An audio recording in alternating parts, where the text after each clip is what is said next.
আর কিয়ামত পর্যন্ত আমার চ্যালেঞ্জ, কোন দেওবন্দি বা ফারাজি প্রমাণ করতে পারবে না যে ইকামতের সঙ্গে সঙ্গে দাঁড়িয়ে যাওয়া সুন্নাত।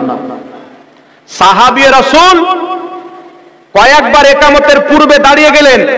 আমার নবী হুজরা থেকে বের হচ্ছেন হাইয়া আলাস সালার সময়, তিরমিজি শরীফের হাসিয়ায় আশআতুল লুমাত কিতাবের হাওয়ালা দিয়ে লেখা আছে, রাসূল কাউন মক্কা সাল্লাল্লাহু আলাইহি সাল্লাম হাইয়া আলাস সালাহ যখন মুয়াজ্জিন বলতেন হুজরা থেকে বের হতেন।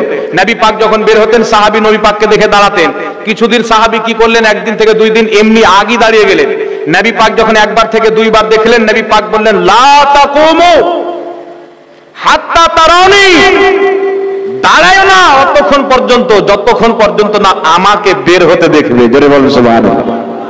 এবার নবী কবে বের হতেন? আশআতুল লুমাত মিশকাতের সারা শেখ আব্দুল হক মুহাদ্দিস দেলভি বলছেন নবী হাইয়া আলাস সালাতে বের হতেন। ইমামে আজম আবু হানিফা বলছেন, মুওয়াত্তা ইমামে মুহাম্মাদের মধ্যে হযরত ইমাম মুহাম্মদ লিখেছেন, ইমামে আজম আবু